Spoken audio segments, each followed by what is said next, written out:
कुछ ऐसे थॉट हैं जो हमारे लाइफ को चेंज कर सकते हैं। तो फ्रेंड आइए हम लोग क्या करते हैं, शुरुआत करते हैं। तो पहला पहला थॉट है, हर मुसीबत, हर असफलता और कलेजे में उठने वाली टीस में ही छुपा होता है उसके हल का बीज। हाँ फ्रेंड, ये किसी ने सही कहा है कि हमें तकलीफ़ों से घबराना नहीं चाहिए। तकलीफ़ें हमें हमें निखारने आती हैं, हमारे अंदर छुपी हुई ताकत को उभारने आती हैं। तो फ्रेंड हमें क्या करना चाहिए, तकलीफ़ों का डट के सामना करना चाहिए, न कि हमें उससे घबराना चाहिए।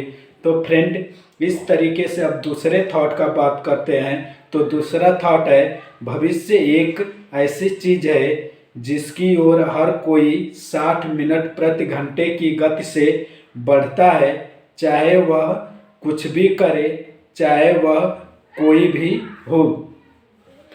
तीसरे थॉट का बात करेंगे फ्रेंड, ईश्वर के संसार में अगर के लिए कोई जगह नहीं है और कोई भी जगह पूरी तरह सुरक्षित नहीं है, उसकी इच्छा के घेरे में बने रहना ही हमारे सुरक्षित रहने का अकेला रास्ता है। हाँ फ्रेंड, ये भी कोई किसी ने सही ही कहा है। तो अब चौथे थॉट की ओर बढ़ते हैं। तो फ्रेंड चौथा थॉट है, अपनी किस्मत के निर्माता आप खुद ही हैं। हर एक विचार, भावना, इच्छा और कर्म एक शक्ति पैदा करता है।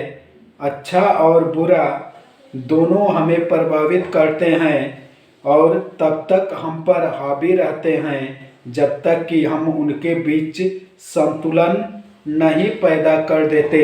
हाँ फ्रेंड, ये तो सही है। अच्छा भी कोई मैटर हो या कोई बुरा हो, दोनों हमें क्या करेंगे, प्रभावित करेंगे। अब अगले थॉट की ओर बढ़ते हैं। मस्तिष्क, शरीर और जिन्स तीनों आपस में एक किस्म का नृत्य करने में जुटे हुए हैं। फ्रेंड अब बात करेंगे छठे थॉट की, बेकार की बातों और विनाशकारी कामों जैसी सामाजिक समस्या का समाधान है शिक्षा। शिक्षा से युवाओं को समाज में उड़ान भरने के लिए पंख मिल जाते हैं। फ्रेंड ये तो सही कहा जाता है, जब हम एजुकेटेड रहेंगे तो हम क्या करेंगे, फास्टली सक्सेस को अचीव कर सकते हैं। यदि हम नॉन एजुकेटेड हैं तो हमें क्या होगा, सक्सेस को अचीव करने में टाइम लगेगा। तो फ्रेंड अब हम सातवें थॉट की बात करते हैं। अनुशासन में रहना जिंदगी में लक्ष्य तय करने और उस तक पहुंचने के बीच किसी पुल की तरह काम करता है।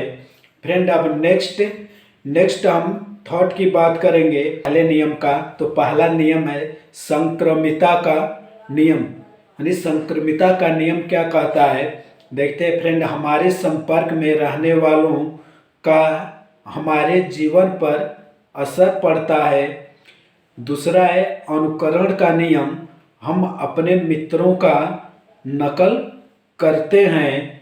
और तीसरा है अनुनाद का नियम, हम अपने मित्रों और उनके मित्रों तक से प्रभावित होते हैं।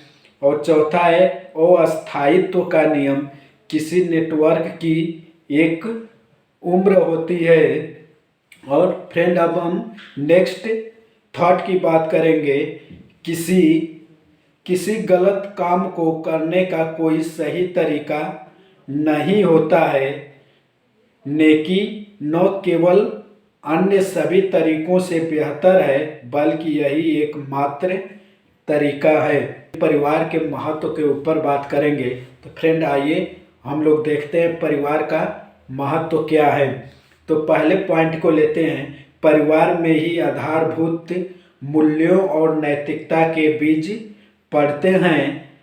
दूसरा पॉइंट है, परिवार में ही सीखने की क्षमता, आत्मविश्वास और सकारात्मक सामाजिक मेलजोल के गुण मिलते हैं।